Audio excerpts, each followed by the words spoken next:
विद्यार्थियों, आपकी जो न्यू आपकी हमारा घर हमारा विद्यालय की जो आपकी प्रयास अभ्यास पुस्तिकाएं हैं सत्र 2000 जो आपके 23-24 के लिए वो आ गई हैं।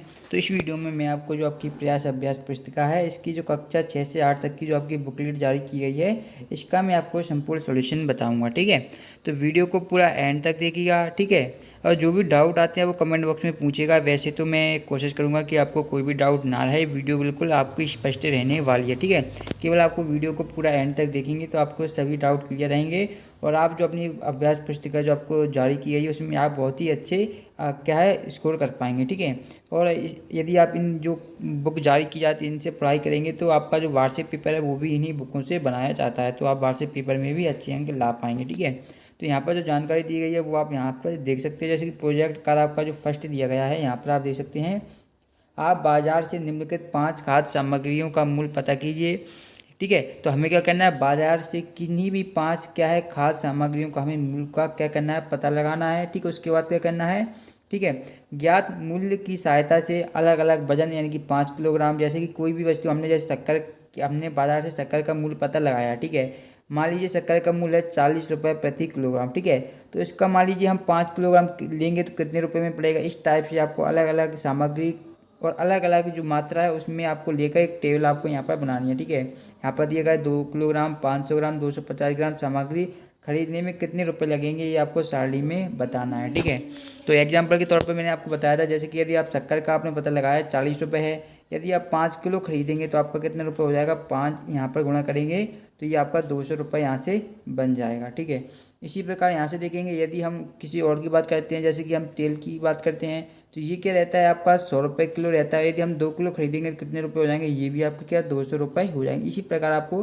कोई भी 5 खाद्य सामग्रियों के यहाँ पर आपको नाम लिखना है। ठीक है, तो सबसे पहले मैं आपको बता देता हूँ कि आपको कौन कौन सी खाद्य सामग्रियों के नाम लिखने हैं, फिर उनके मूल्य के बारे में भी आपको जानकारी बता दी जाएगी। सबसे पहले देखिए यहाँ पर आपको दिए गए थे कि गेहूँ आपका हो जाएगा। ठीक है, गेहूँ के बाद आपका हो जाएगा चावल, चावल के बाद आप यहाँ पर देख सकते हैं जैसे कि मैंने आपको बताया था एग्जाम्पल के तौर पर, चावल के बाद आपका हो जाएगा शक्कर, शक्कर के बाद आपका यहाँ पर दिया गया है नमक। ठीक है, तो इनको आपको लिखना है।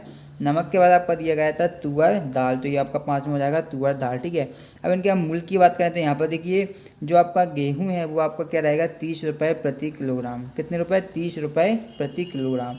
चावल की बात करें, चावल चावल आपका रहेगा 40 रुपये प्रति किलोग्राम। शक्कर की बात करें तो ये आपका 40 रहेगा। नमक की बात करें तो ये आपका 20 रुपये प्रति किलोग्राम आपका रहेगा। ठीक है, और तुअर दाल रहेगी आपकी 80 रुपये पर केजी यानी कि 80 रुपये प्रति किलोग्राम, ये यहाँ से आप देख सकते हैं। ठीक है, अब इसके बाद आप देखेंगे कितनी मात्रा में आपको खरीदना है। ठीक है, वजन यहाँ पर दिया गया है, यदि आप 250 ग्राम खरीदेंगे गेहूं तो आपको क्या है 7.5 रुपये आपके खर्च होंगे, क्योंकि यहाँ पर जो गेहूं का मूल्य आप ऊपर दिया गया है तो यहाँ से देख सकते हैं गेहूं का मूल्य कितना था 30 रुपये पर किलोग्राम, यानी कि 1 किलोग्राम की जो कीमत है वो कितनी रहेगी, 1 किलोग्राम की कीमत रहेगी आपकी 30 रुपये। लेकिन हमें 1 किलोग्राम की नहीं बतानी है, हमें कितने की बतानी है, हमें बतानी है 250 ग्राम की यानी कि 250 की। तो आप जानते हैं 1 किलोग्राम में कितने होते हैं आपके 1000 ग्राम। ठीक है, तो 1000 जो ग्राम की कीमत आपको कितनी दी गई है, 1000 ग्राम की कीमत दी गई है आपको 30 रुपये। ठीक है, तो यदि हम इसका आधा करें, 1000 का आधा करेंगे तो आपका 500 हो जाएगा, 500 ग्राम। तो इसकी कीमत कितनी होगी आपकी, इसकी हो जाएगी आपकी 30 का आधा करेंगे तो आपका हो जाएगा 15 रुपये। ठीक है, यदि हम 500 का आधा करेंगे तो 500 का आधा हो जाएगा आपका 250 ग्राम। ठीक है, तो इसका आधा किया तो हमें 15 का भी आधा करना पड़ेगा, तो 15 का आधा आपका हो जाएगा 7.5 रुपये। तो ये आपका आंसर आएगा 7.5। ठीक है, तो इस तरीके से आपको ये करना था। और यदि हम चावल लेंगे तो ये 10 रुपये का पड़ेगा, शक्कर भी 10 की पड़ेगी, ये 5 का पड़ेगा, नमक और आपका तुअर दाल पड़ेगा आपका 20 रुपये का। ठीक है, इसी प्रकार यदि आप 500 ग्राम लेते हैं तो मैंने आपको अभी निकाल के बताया था कि 500 आप कैसे निकालेंगे। ठीक है, एक बार फिर बता देता हूँ, जैसे कि जो 1 किलोग्राम कीमत की आपकी जो यहाँ पर क्या दिया गया था, 1 किलोग्राम शक्कर की कीमत दी गई थी, सॉरी यहाँ पर गेहूँ है, तो 1 किलोग्राम जो गेहूँ की कीमत आपको दी गई थी वो कितनी थी आपकी 30 रुपये थी। ठीक है, तो 1 किलोग्राम में कितने ग्राम होते हैं, तो 1 किलो में होते हैं आपके 1000 ग्राम। तो 1000 ग्राम गेहूँ की कीमत कितनी होगी आपकी 30 रुपये, क्योंकि 1 किलोग्राम बोले या हम 1000 ग्राम बोलें तो दोनों का मतलब सेम ही होता है। ठीक है, अब यहाँ पर देखिए हमें चाहिए कितनी, यहाँ पर 1000 ग्राम, हमें चाहिए 500 ग्राम, तो यदि हम इसमें 2 का भाग दें तो ये कितना आ जाएगा आपका 500 ग्राम आ जाएगा। कितना आ जाएगा 500 ग्राम आ जाएगा। ठीक है, लेकिन यदि हमने बराबर के इस साइड 2 का भाग दिया तो इस साइड भी हमें क्या 2 का भाग देना पड़ेगा। तो 30 में यदि हम 2 का भाग देंगे तो 15 आ जाएगा, यानी कि 500 ग्राम जो आपका गेहूं का मूल्य होगा वो आपका 15 रुपये होगा। तो यहाँ पर आप देख सकते हैं 15 रुपये होगा, ठीक है। इसी प्रकार यदि आप 2 किलो गेहूं की कीमत निकालना चाहें तो आप जानते हैं कि 1 किलोग्राम गेहूं की कीमत कितनी है, 30 रुपये है, ठीक है। हमें 2 की पता करनी है। यदि हम इसमें 2 का गुणा कर दें तो ये कितना हो जाएगा, 2 किलोग्राम हो जाएगा। तो इस साइड गुणा किया तो इस साइड भी 2 का गुणा करेंगे तो 30 × 2 होगा, तो ये कितना हो जाएगा आपका 60 रुपये ये आपका हो जाएगा। तो यहाँ पर लिखा गया है 60, ठीक है। इसी प्रकार आगे भी आप निकाल सकते हैं, जैसे कि 5 किलोग्राम का निकालना है तो 1 किलोग्राम का आपको कीमत कितनी दी गई है, 30 रुपये। तो यदि 5 का गुणा इसमें हम करेंगे तो 5 किलोग्राम हो जाएगा। तो यहाँ पर 30 × 5 करेंगे तो ये कितना आ जाएगा आपका 150 आ जाएगा, ठीक है। इसी प्रकार आप अलग अलग कीमत की सभी वस्तुओं की यहाँ पर क्या निकाल सकते हैं, मात्रा में यदि आप उसका जो रेट है 1 किलोग्राम का, उसमें यदि आप गुणा करेंगे तो आपको उसकी रुपए मिल जाएंगे कितने का आएगा, ठीक है। तो सभी के आप निकाल सकते हैं यहाँ पर, जैसे कि आपको चावल का दिया गया है, शक्कर का, नमक का, तुअर दाल का, सभी का आप आसानी से यहाँ से निकाल सकते हैं, ठीक है। ये सभी लिस्ट यहाँ पर निकाल के मैंने रखी हुई है, तो यहाँ पर इसको नोट कर लीजिएगा।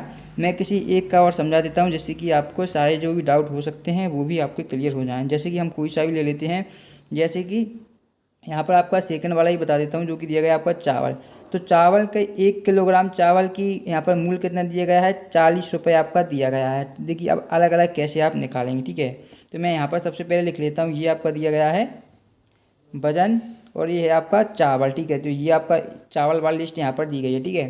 तो सबसे पहले मैं यहाँ पर लिख लेता हूँ 1 किलोग्राम चावल की कीमत, 1 किलोग्राम चावल की कीमत कितनी है आपकी, 40 रुपये है। अब देखिए हमें बतानी है 250 ग्राम चावल की कीमत कितनी बतानी है कि 250 ग्राम चावल की कीमत क्या होगी। तो किस तरीके से बताएंगे वो देखिए, ठीक है। तो हम जानते हैं 1 किलो में कितने होते हैं, 1000 ग्राम होते हैं। तो मैं यहाँ पर लिख देता हूँ, बार बार मैं लिख के नहीं बताऊँगा। 1 किलोग्राम में 1000 ग्राम होते हैं। तो 1000 ग्राम चावल की कीमत क्या होगी आपकी, 40 रुपये, जो कि आपको दी गई थी, ठीक है। अब देखिए यह हमने पूछी थी मार्केट में जाकर, जैसे कि मैंने आपको बताया था कि आपको मार्केट में जाकर पूछना है, ठीक है। तो आप देखिए 1000 ग्राम जो आपके पास चावल है उसकी कीमत आपको दी गई है 40 रुपये। हमें पता लगाना है 250 की, ठीक है।